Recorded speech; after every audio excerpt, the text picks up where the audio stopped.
अच्छी सस्पेंस वाली पिक्चर बहुत दिन के पश्चात बनी है।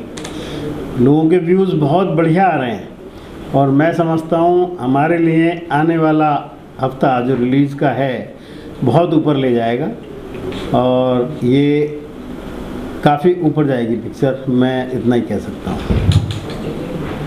जी अंजन जी, फिल्म का पहले गाना आया बदनाम और उसके बाद दलेर पाजी का सॉन्ग है। दुष्यंत जी खुद एक म्यूज़िक टैलेंट हैं, वो संगीत को अच्छा से समझते हैं। आप कैसे देख रहे हैं कि इस फिल्म में म्यूज़िक का कितना बड़ा रोल होने वाला है और कितनी सफलता अभी तक फिल्म के म्यूज़िक को मिली है? देखिए, सबसे पहले तो ये है कि दुष्यंत जी इतने टैलेंटेड आदमी, वो खुद इतना म्यूज़िक अच्छा समझते हैं, करते हैं, कंपोज भी करते हैं, सब कुछ। उन्होंने मेरे ऊपर जिम्मेदारी दी कि एक गाना चाहिए, तो होते होते ये गाना बन गया, बदनाम ना कर देना। और ऊपर वाले की दुआ थी कि गाना अच्छा हो गया, बहुत अच्छा शूट किया उन्होंने और मेरी शुभकामनाएं है कि ये फिल्म को काफ़ी आगे तक ले जाएगी।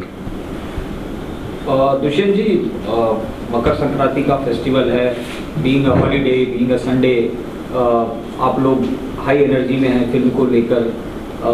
क्या कहना चाहते हैं? फाइनल एड्रेस ऑडियंस के लिए क्या है? क्यों जिंदगी शतरंज है एक ज़रूरी फिल्म है नए साल पे पर्दे पर देखना? सबसे पहले तो आप सबको मकर संक्रांति की बहुत बहुत शुभकामनाएं। एक तरह से हम लोग हिंदू कैलेंडर में नववर्ष होता है, नववर्ष की बहुत बहुत शुभकामनाएं। और हम लोग इस सक्सेस हम इसी को मानते हैं कि आज देखो छुट्टी के दिन मकर संक्रांति, जब लोग सब घर पे त्यौहार मना रहे होते हैं, तो आप सभी बॉस लोग यहाँ पे हमारे साथ इकट्ठा हैं, तो ये शायद हम लोग की बड़ी सफलता है। अदरवाइज़ बहुत मुश्किल होता है फेस्टिवल में। तो ये सब आपका प्यार ही है, आप कहीं ना कहीं हम लोग की टैलेंट की, हम लोग की मेहनत की कदर करते हैं, इसलिए आप यहाँ पे आए हुए हैं। और ज़िंदगी शतरंज है, जैसे कि हर डायरेक्टर का सपना होता है कि उसकी फिल्म सिनेमा में आए, तो मैं बड़ा एक तरह से लकी डायरेक्टर हूँ। मेरी ये चौथी फिल्म रिलीज़ हो रही है सिनेमा में और इसके लिए definitely all credit goes to my producer Anand Prakash ji और मेरी बाकी जो फिल्मों के प्रोड्यूसर रहे। लेकिन ज़िंदगी शतरंज है मेरी अब तक के मेरे कैरियर का सबसे बड़ा दाव है, सबसे बड़ी फिल्म है। और दलेर पाजी ने इसके लिए गाया और सबसे बड़ी बात, इसके साथ कई रिकॉर्ड्स हैं। जैसे दलेर पाजी का भी 2023 का पहला गाना मेरी फिल्म का रिलीज़ हुआ है। लीजेंड है वो, बड़े सिंगर हैं। अंजन भट्टाचार्य जी बहुत इंडस्ट्री के बड़े कंपोजर हैं, इनका भी 2023 का पहला गाना 2000 ज़िंदगी शतरंज है। तो ऐसे कई छोटे छोटे बड़े अद्भुत से रिकॉर्ड्स हैं कि जब भी इन लोगों का कैरियर लोग उठा के देखेंगे तो मेरा नाम उसमें शायद 2023 में सबसे पहले आएगा। दूसरा, पब्लिक का बहुत प्यार मिल रहा है क्योंकि हमारे पास जो फ्रेज़ है पब्लिसिटी का वो बहुत कम है और जगह बहुत है, तो जाना सब जगह संभव नहीं। तो हम लोग जो इनिशियल जो प्रचार होता है उस पर उस तरीके से फोकस नहीं कर पा रहे हैं जैसे होना चाहिए एक टीम बतौर। बट पब्लिक का प्यार इतना है कि वो ऑटोमेटिकली क्रिएट हो गया। आप अगर गूगल सर्च पे जाएंगे, you need to type only Zindagi Shatranj, then you came to know क्या काइंड ऑफ डिजिटल कैंपेन है जो मैं समझता हूँ आज की अगर हम किसी फिल्म की बात करें तो ये अपने आप में अच्छी अच्छी फिल्मों को इसका कैंपेन टक्कर दे रहा है। तो इस सब के लिए हम लोग शुक्रगुजार हैं मीडिया के।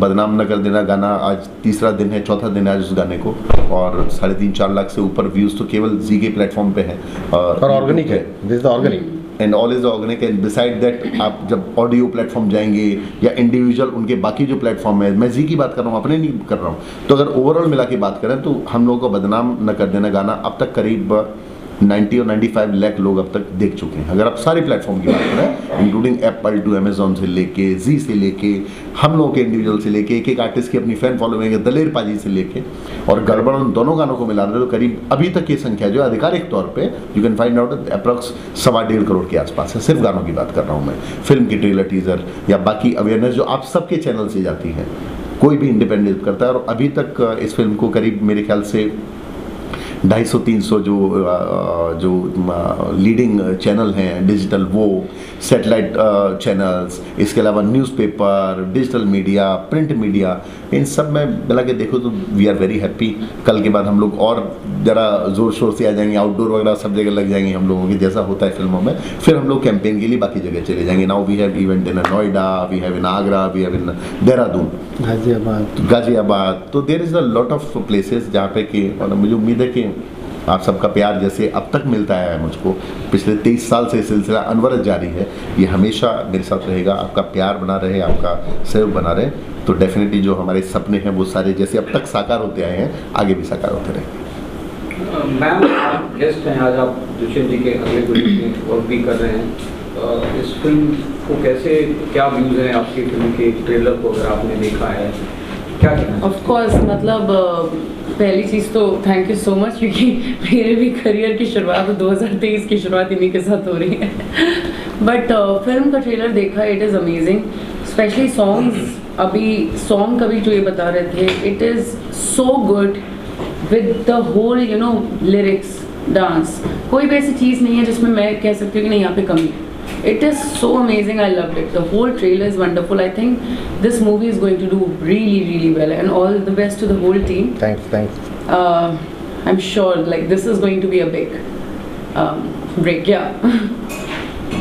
आनंद प्रकाश जी, फिल्मों को जब आप चुनते हैं कि इस फिल्म को प्रोड्यूस करना है, तो सबसे पहले क्या देखते हैं आप, क्या आपको ज़्यादा अपील करता है? स्टोरी एक तो नई होनी चाहिए, बढ़िया होनी चाहिए, और वास्तविकता हो तो और ज़्यादा अच्छी लगती है। तो इस चीज़ को देख करके बहुत डिपेंड करता है, और ये वास्तव में स्टोरी नई है और बिल्कुल सस्पेंस वाली स्टोरी है, तो इसलिए लोग इसको वास्तव में बहुत ज़्यादा देखेंगे। पति स्पेशली बहुत देखेंगे सर, जो पति हो गया इसमें। क्योंकि इसमें जो दिखाया गया सस्पेंस, अभी यदि मैं बता दूंगा तो आपका मज़ा भी खराब हो जाएगा। Husband lost. तो इसलिए वो बहुत ही बेहतरीन स्टोरी है, और दुष्यंत जी ने जो इसमें जी जान लगाई है, मेहनत की है। मैं 2 शब्द इनके लिए कहना चाहूँगा कि मुश्किलें दिल के इरादे आजमाती हैं, हुस्न के पर्दे निगाहों से हटाती हैं, हौसला मत हार गिर कर मुसाफिर, ठोकरें इंसान को रास्ता दिखाती हैं। तो वास्तव में ये पिक्चर बहुत ऊपर ले जाने वाली है, चाहे पीछे हमको कितने भी रास्ते में परेशानियां आई, उन परेशानियों को निभाते हुए हमने जो कोरोना के टाइम में पूरी शूटिंग है, जिस समय कोई काम नहीं करता था उस समय की शूटिंग है, तो हमारी मेहनत वास्तव में रंग लाएगी। सर आजकल बॉलीवुड और टॉलीवुड में बड़ा कंपटीशन चल रहा है, और टॉलीवुड इस मामले में बॉलीवुड से काफ़ी आगे जा रहा है, और ऐसा तंज भी कसा जाता है बॉलीवुड पे कि बॉलीवुड अपनी स्क्रिप्ट पे वर्क नहीं कर रहा है और टॉलीवुड स्क्रिप्ट पे बहुत अच्छा वर्क कर रहा है। तो इस मूवी में हमें स्क्रिप्ट में क्या देखने को मिलेगा, क्या ऐसा कुछ अच्छा हमारे दर्शकों को आप बताना चाहेंगे? देखिए, डेफिनेटली किसी भी फिल्म जो अच्छी या अच्छी फिल्म है, स्क्रिप्ट और स्क्रीन प्ले 2 सबसे इम्पोर्टेंट पार्ट होते हैं, लेकिन उसके साथ जो सबसे इम्पोर्टेंट पार्ट है वो है टीम वर्क। आपको टीम अच्छी मिले, आपके साथ लोग मेहनत से काम करें, तो definitely will get a success. अभी मैं जो फील कर रहा हूँ एज ए डायरेक्टर, और ये कोई ऑफ रिकॉर्ड ही या मतलब उसके आप स्पेशल विशेष के लिए नहीं बोल रहा, बट अभी हमारे यहाँ इंडस्ट्री में काम की वजह शो बहुत ज़्यादा हो गया है। आके आर्टिस्ट ये नहीं पूछता है मेरी स्क्रिप्ट कहाँ है, आके पूछता है मेरी वैनिटी कहाँ है, मेरा फला नहीं है, मेरा मेकअप नहीं आया, मेरा ये नहीं आ रहा, वो तो हम लोग की टेंशन है। तो समहाउ मुझे लगता है कि जो काम अब आर्टिस्टों का सबका फोकस होना चाहिए काम पे, आप जिस काम के लिए यहाँ पे आए हो उसकी बजाय जो भौतिक सुख सुविधाएं और जो शोबाजी है उस पर ज़्यादा चला गया है, तो इसी कारण जो क्वालिटी ऑफ वर्क था वो गिर गया।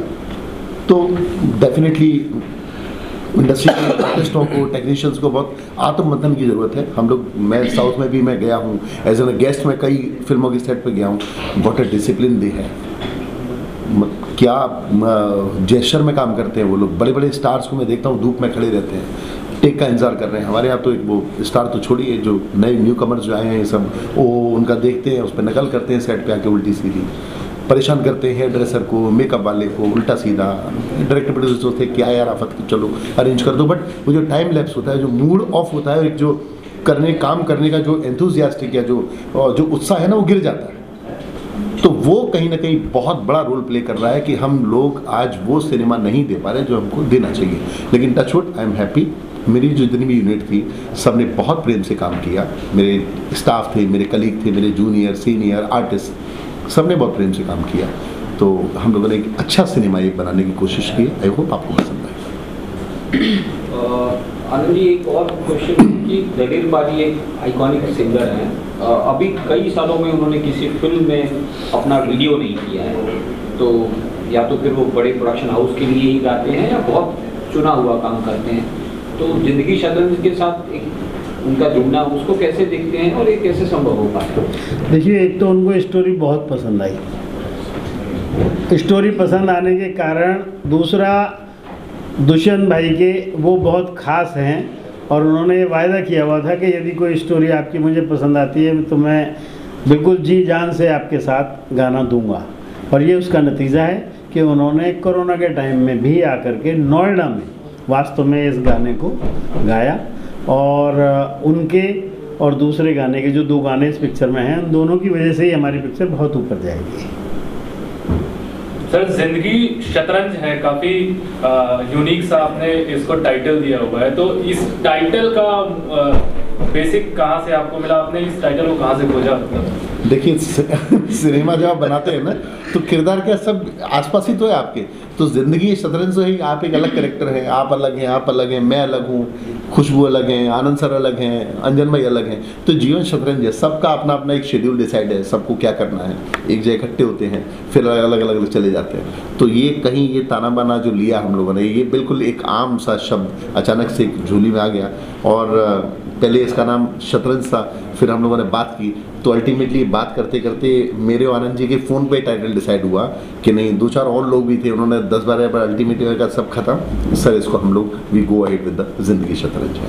तो ये टाइटल केवल 2 लोगों के डिस्कशन से और निकला अचानक से कि नहीं, इसका नाम जिंदगी शतरंज है।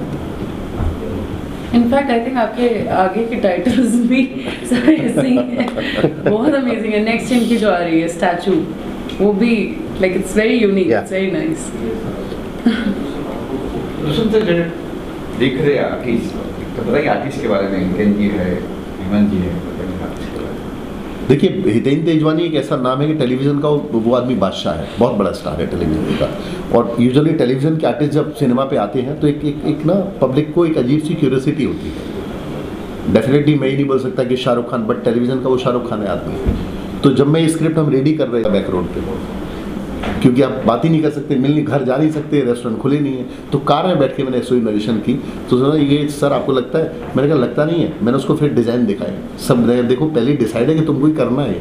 सो इज सो हैप्पी कि आप सर, मतलब आप, मैंने कहा मैं बोल चुका हूँ और डेफिनेटली मेरे प्रोड्यूसर पैसा दे चुके हैं कि तुम कर रहे हो, तो अभी कोई चाह रहा तो है नहीं, करना ही है आपको। अंजन भाई दोस्त है, मैंने इनको भी जब पता लगा, जब पिक्चर, मैंने कहा आप म्यूजिक कर रहे हो, बोले दुष्यंत भाई क्या, मैंने कहा वो सब छोड़ दो, हम लोग भी कोरोना में मिले थे। हाँ अंजन बोले सब्जेक्ट बाद में भेजूंगा, पहले आप एडवांस करो, बोलो हाँ करो कि कर रहे हो, उसके बाद देना ही टोल्ड आनंद जी कि नहीं अंजन इज डूइंग अ म्यूजिक।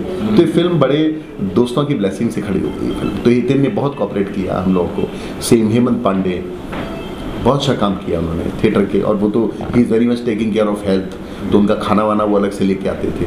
बाकी जो आर्टिस्ट है सब ने बहुत शानदार काम किया, और ये शूटिंग कब शुरू हुई कब खत्म हुई पता ही नहीं लगा हम लोग। अच्छा, मतलब देखे तो है दिल जी को एक्टिंग करते हुए पढ़ते हुए देखा है, लेकिन आपके गाने पे कैसे उनको कन्विंस किया आपने और गड़बड़ कैसे हो गई है? दलेर पाजी का क्या, देखिए वो शेरे पंजाब मतलब संगीत, और ये जो पंजाब के जो ये गायक हैं ना, जो बहुत एक क्लासी हैं और जिनका स्थान वहाँ पे, ये दिल के राजा होते हैं। आपसे अगर इनका दिल लग गया, मैं और रंजन भाई बात करें, जैसे मीका हैं, दिलेर पाजी हैं, गुरदास मान हो गए, इनको आप भूल जाओ कि आप प्राइस पर लेके आ सकते हो। आपका दिल इनसे लग गया तो ये आपके साथ फिर काम करेंगे, फिर वहाँ प्राइस की कोई बात ही नहीं है। अदरवाइज इनको हैंडल करना बहुत बहुत मुश्किल, बहुत ही मुश्किल। हाँ, लेकिन आपसे अगर दिल लगा है, आपसे दोस्ती है, तो फिर आपके लिए जान भी दे देंगे। कोई टेंट्रम दिखाया नहीं मतलब ये? नहीं, अरे हम तो दिलेर पाजी कहा, हम लोग तो टेंट्रम की बात ही नहीं, उनको पता था यहाँ टेंट्रम दिखा के फायदा ही नहीं है। टेंट्रम आते को जो फायदा हो, तो यहाँ तो फिर उनका प्यार है, बहुत ब्लेसिंग्स है। इवन आनंद जी ने भी इससे पहले बड़ी बड़ी फिल्में की हैं as an financer, as an co producer and all. तो आनंद जी का भी देखा जाए तो मेरे से बहुत प्रेम है। कोरोना में ही गया था आनंद जी के पास में, हम लोग की मुलाकात हुई कि ये सब्जेक्ट कर रहे हैं, तो पुआ खाते खाते ये सब्जेक्ट कि ठीक है चलिए करते हैं हम। आनंद जी भी एक्टिंग कर रहे थे? देखिए आनंद जी का एक छुपा हुआ एक राज है, हालांकि इनकी व्यवस्था इतनी, और क्योंकि भारत सरकार में भी आप एक राज्य मंत्री स्तर के पद को सुशोभित करते हैं, अब राष्ट्रीय बाल भवन के वाइस चेयरपर्सन हैं, जो मानव संसाधन विकास मंत्रालय के अंतर्गत आता है। बट आनंद जी तो मेन तो ही इज स्टिल के, इनका अपना एजुकेशन इंस्टीट्यूशन है, लेकिन थिएटर से जुड़े हुए शख्स हैं, बहुत कम लोगों को मालूम है। बड़ी एक्टिंग की हैं उन्होंने, बड़े थिएटर किया है पूरा सारा। तो इनके अंदर ना एक बच्चा और एक कलाकार, बहुत इनोसेंट कलाकार छुपा हुआ है, लेकिन कला को आपको समय देना होता है, तो वो समय तो निकालना बड़ा मुश्किल है। तो एकमात्र एक ही पर्सन है जिनकी वजह से हमें शूटिंग शिफ्ट करनी पड़ी नोएडा, वो है आदरणीय आनंद प्रकाश। बोले अब एक बात बताओ, ये काम कैसे छोड़ूं, 4 दिन नहीं निकल पाएंगे और कोरोना में दिक्कत भी थी, तो मैंने कहा चलो एक काम करो, वहीं शूट करते हैं हम लोग। अच्छा, एक एक्टर को तो हम कह सकते हैं ये टेक दे, ये टेक दे, एक प्रोड्यूसर को आपने कितने कुछ टेक दिए? नहीं, आनंद जी की एक बात है, ये वन टेक आर्टिस्ट हैं, वन टेक आर्टिस्ट हैं, कैरेक्टर को समझते हैं पूरा सारा, और इन्होंने वन टेक में दिया। हाँ, बट डेफिनेटली मुझे कुछ डायलॉग्स में मैंने बोला इनको कि आप स्क्रिप्ट के अकॉर्डिंग मत बोलिए, रट के आप बोलेंगे तो मज़ा नहीं आ रहा है, क्योंकि अल्टीमेटली आप एक्सट्रीम में काम नहीं कर रहे। तो आप ये सोचो, आप हो वो कैरेक्टर, पुलिस कमिश्नर है इसमें, तो मैंने कहा आप हो, अब आप होते तो कैसे एक्ट करते, उसके अकॉर्डिंग ये सीन आप समझ लो और अपने डायलॉग्स बोल दो। जी हाँ जी, कुछ कहेंगे तो देखिए, मेरा तो बहुत पुराना शौक है और मैं मंच का कलाकार रहा हूँ। एक चेयर और लाओ, एक सेकंड सर, दोबारा क्वेश्चन कर दिएगा। आइए एक बार फिर से शुक्रिया। और हमारे साथ मौजूद है शतरंज के एक बेहतरीन किरदार जिन्होंने वासु नाम का कैरेक्टर प्ले किया है। बहुत खतरनाक कैरेक्टर है ये, एंड तक लोगों को पता ही लगता है कि ये फ्रेज क्या है इसका, और जब लास्ट पता लगता है तो people are loving him, you know. So Hemant Pandey साहब ने उस किरदार को प्ले किया and I am very lucky कि मुझे इनके साथ काम करने का अवसर मिला। और आनंद जी का बहुत ब्लेसिंग रहे हम लोगों के साथ में, अंजन भाई की धुनें हम लोगों के साथ में, और आज खुशबू अपनी विशेष दिने हमारे पास आए हुए हैं। तो मैं चाहूँगा अब आप अपनी आगे वार्ता शुरू करें। जी, वासु जो है ये किस तरह का वासु है, किस किरदार है, क्या है? देखिए, ये बड़ा सस्पिशियस कैरेक्टर है। कई बार आपको कहानी में आपको देख के लगेगा, जनरली आपने जिस तरह से ताना बाना बुना है कहानी का, उसमें आपको लगेगा कि ये ही है वो, और जितने बिलीव के साथ आपको ये यकीन होता है कि यही है वो, और अचानक एक सिचुएशन आती है कि आपको लगता है नहीं, ये नहीं है वो। तो ये इस किरदार की विशेषता है। और क्या है, फिल्में तो हम भी आप भी इतने साल से देख रहे हैं, हम भी कर रहे हैं, लेकिन फिल्म सब एक ही है, पूरी दुनिया एक है, जैसे सारी फिल्म एक है, लेकिन उसको प्रस्तुत कैसे करते हैं, इवन एंट्री एग्जिट किस किरदार की किस डायलॉग के बाद कराई जाए, उसी के से भी फिल्म महत्वपूर्ण बन जाती है और उसी से फिल्म खराब भी बन जाती है। लेकिन दुष्यंत जी ने जिस तरह से तमाम कलाकारों का ताना बाना बुना है, और जिस तरह से मुझे रोल बताया, और उससे ज़्यादा ही अच्छा करने को मिला। तो कलाकार के तौर पे जो आप शूटिंग करने जाते हो और काम करके घर आते हो, तो पैसे कितने मिले वो मायने नहीं रखता, लेकिन आपको खुशी होती है कि आज मैंने अपने दिल का काम किया। तो वो सब चीज़ आपके साथ मुझे फुलफिल हुई, उसके लिए मैं आपको धन्यवाद देता हूँ। आपने मुझे इस बढ़िया कहानी का एक हिस्सा बनाया। आपको इनकी एक और दोस्ती की, ये बड़े यारों के यार हैं ये भी। अभी हम जैसे दलेर भाजी की बात कर रहे थे, मैंने एक मंटो की कहानी पे एक फिल्म की अभी एक थी रुकमा, उसमें एक बेहतरीन किरदार था। जब वो ख़त्म हुई शूटिंग तो सर स्पेशली हेमंत भाई आए मेरे पास, पैकर वगैरह बात करनी थी तुमसे। मैंने कहा बताओ, बोले देखो ऐसा है, ऐसा सब्जेक्ट जब भी करो हमें फ़ोन करना, बुला लेना, पैसे देना या मत देना, पर हमारे बिना मत कर लेना। इस टाइप का सिनेमा, बाकी कुछ भी करो हम इंटरेस्टेड नहीं है, लेकिन इस टाइप का सिनेमा करो तो डेफिनेट आई लव इट। तो एक आर्टिस्ट की बड़ी एक ईमानदारी होती है कि जब थिएट्रिकल बेसिकली जो आर्टिस्ट होते हैं, कि जब उनको एक बहुत अच्छा सब्जेक्ट अगर उन्हें मिलता है तो वहाँ फिर उनको कमर्शियल मायने नहीं रखते, they love to play that character, उसको वो जीना चाहते हैं। तो हेमंत सर काफी फास्ट काम करते हैं, दुष्यंत सर को देखा मैंने, सेट पे भी देखा मैंने, एक सीन करने में बहुत फास्ट। कलाकार ही ऐसे लेते हैं ना जो इनका कहना मान जाते हैं। तो फैलने वाले एक्टर ले ले तो एक ही सीन कर पाए दिन में। तो टीम सबसे बड़ा डायरेक्टर पिक्चर बनाने से लेके पिक्चर का यूनिट को इकट्ठा करने से लेके सारी जिम्मेदारी उसी की होती है। किसी का पैसा भी लगा तो वो जिम्मेदारी भी उन्हीं की है, कैसे उस चीज़ को बढ़िया तरीके से बनाना, तो उनकी अपनी स्पेशलिटी है। और क्योंकि कई बार क्या होता है, हम भी बड़ी फिल्मों में जब काम करते हैं तो पता लगा अरे वहाँ पे वो कपड़ा नीला नहीं वहाँ पीला लगेगा, पता लगा 4 घंटे शूटिंग बंद है, पीला ही आएगा, वहाँ डायरेक्टर जीत पे उतर गया। एक डायरेक्टर होता है कि नीला पीला तो बाद में देखेंगे, तब तक ये वाला सीन कर लेते हैं, तो वो टाइम बच जाता है। वो थोड़ा स्मार्टनेस की बात है। ये दुष्यंत जी जी बिल्कुल, हाँ आपने देखा, मैंने भी देखा है। लेकिन मुझे लगता है इनको बहुत पैसे वाले काम मिलेगा तो तब आप थोड़ा जमा गए। लॉकडाउन में शूटिंग हुई है, लॉकडाउन में शूटिंग हुई है, इसलिए मैं इनको उस वक्त का अन्नदाता मानता हूँ। काम ही नहीं था, पैसे ख़त्म हो रहे हैं, सब दे रहे ही नहीं पूरी दुनिया के। तो ऐसे में शूटिंग, अब और मैं तो दिमाग से निकाल भी चुका था कि अब पता नहीं कब शूटिंग होगी। तो ऐसे में आपने शूटिंग की और हमको उसका हिस्सा बनाया, वो बहुत बड़ी बात है। उस वक्त आपने कैसी स्थितियों में काम किया और आपको लग रहा है शूटिंग तो कर रहा हूँ, एक्टिंग तो कर रहा हूँ, ताली टेक के बाद ताली भी बज रही है। ये ताली सुनने या देखने के लिए मैं जीवित भी रहूँगा कि नहीं, ये भी नहीं पता था क्योंकि हालात ऐसे थे। तो आपका उसके लिए भी बहुत बहुत धन्यवाद कि आपने पिक्चर बनाई और पूरी टीम को आपने, क्योंकि एक पिक्चर बनने से 100-150 घरों में चूल्हे जलते हैं, तो वो पुण्य का काम भी आपको इस बहाने मिला। आप इसको समझ पा रहे हैं कि नहीं? हेमंत सर, आपको कॉमेडी कैरेक्टर्स करते हुए बहुत देखा जाता है जी। और इस फिल्म में जैसे कि पोस्टर में दिख रहा है काफी दबंग टाइप के दिख रहे हैं। जी जी, वह सीरियस किरदार है। सीरियस किरदार मैंने और फिल्मों में भी किए, लीड में भी किए, वो चली नहीं पिक्चर, तो नहीं चली तो उसमें मेरा दोष भी नहीं, क्योंकि मैंने तो बड़ी ईमानदारी से काम किया था। और सिनेमा को बनाने के बाद सिनेमा हॉल तक ले जाना सबसे बड़ा संघर्ष है। जो कारपोरेट माफिया जब से आया है तब से एक इंडिविजुअल पिक्चर, मतलब आपके पास पैसा, आप सोचो कि यार मैं पिक्चर बनाऊं, तो आपके लिए बहुत मुश्किल काम हो गया। ऐसे में जो लोग इंडिविजुअल पिक्चर बना करके आ रहे हैं वो सच में बधाई के पात्र हैं। दुष्यंत भाई नहीं, और भी सारे सिनेमा मेकर, क्योंकि कारपोरेट का तो पब्लिक का पैसा है। उन्होंने किसी एक जो 10 करोड़ लेता उसको 20 दे दिया, उनका थोड़ी है वो, और उन्होंने रायता फैला दिया। लेकिन ऐसे में सच में कम संसाधनों में अच्छी पिक्चर दर्शकों तक आप ला रहे हैं, आप और आप जैसे सारे डायरेक्टर, वो सब बधाई के पात्र जी। आपको सर, आपने थिएटर भी किया है, टेलीविजन भी किया है, तो आपको कौन सा जॉनर सबसे ज्यादा पसंद आता है? सबसे मजा थिएटर में आता है, क्योंकि आप खड़े हो तो ताली नहीं बज रही है तो क्यों नहीं बज रही, ये भी आपको उसी डायलॉग बोलते बोलते समझ में आता है। समझ, तुरंत फल मिलता है उसमें, थिएटर में, रंगमंच में। और एक हर कलाकार के लिए रंगमंच जो है एक प्लेटफॉर्म है। और रंगमंच आप जो थिएटर करते हैं वो तो करते ही हैं, लेकिन जो नाटक देखते भी हैं वो मेरी नज़र में सामान्य व्यक्ति से एक लेयर ऊपर के आदमी हैं, क्योंकि उनकी सोच अलग है। जैसे मैं, हिंदी थिएटर हमारा बहुत अच्छा नहीं है, उसके बजाय मराठी थिएटर बहुत अच्छा है, गुजराती थिएटर बहुत अच्छा है, तो वो बड़ा अच्छा लगता है कि छुट्टी के दिन दादाजी अपने पोतों को पकड़ के रंगमंच नाटक दिखाने ले जा रहे हैं। वो उनके संस्कार में चला गया, हमारे संस्कार में नहीं आया, हमारे व्यवसाय में आया, इसलिए वो चीज़ आगे नहीं थिएटर की बढ़ी। लेकिन मज़ा थिएटर में आता है।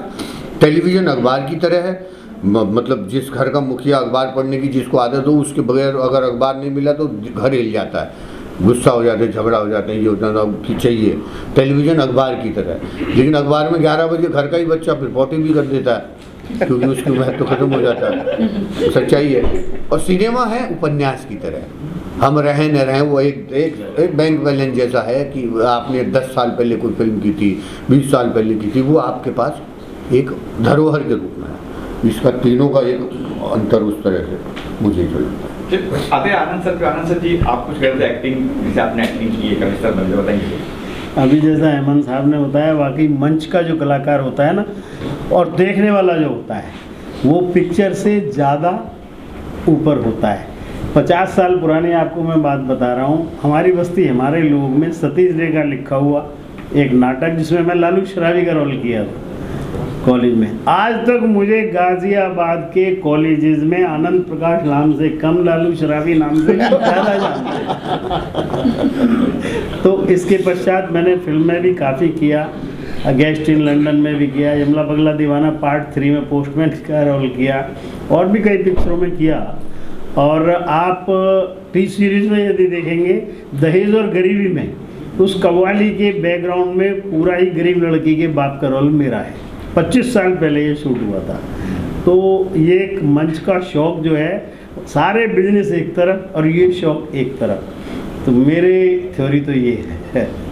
ये एक्टिंग जब कहा गया कि इस फिल्म में आप का रोल कर रहे हो, ये दुष्यंत जी ने कहा था आपसे कि आप प्रोड्यूसर जी, आपने कहा चलो मैं कर, दुष्यंत जी को मैंने कहा था कि मैं जरूर करूँगा।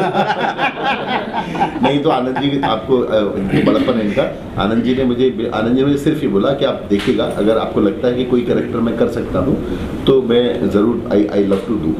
और इन्होंने मुझे त्राई माम में भी एडजस्ट किया। आई सेड कि नहीं, आप ही एक पुलिस कमिश्नर कैरेक्टर जो है, बिकॉज आनंद देखिए आर्टिस्ट तो, लेकिन हम लोगों को तो आनंद जी एक संवैधानिक पद पे भी हैं, जिससे पहले हेमंत जी भी एक संवैधानिक पद को सुशोभित कर चुके हैं, उसके बाद से ऐसे काम नहीं कर सकते।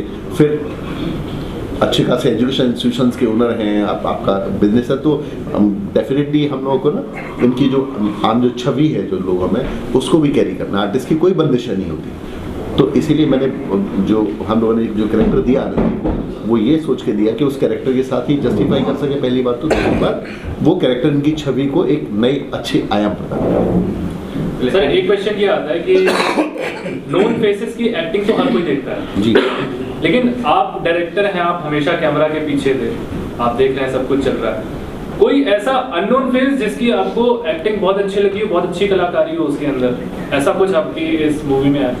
देखिए ऐसे तो आप किसी भी डायरेक्टर, कोई भी डायरेक्टर शूट कर रहा है तो कई बार छोटे छोटे शॉट देने जब हम आर्टिस्ट बुलाते हैं ना कि जिसका एक दो डायलॉग का काम है, वो भी इतना तूफानी काम कर देते हैं, आपको लगता है अरे यार मैंने ना जस्टिफाई नहीं किया इसके साथ में।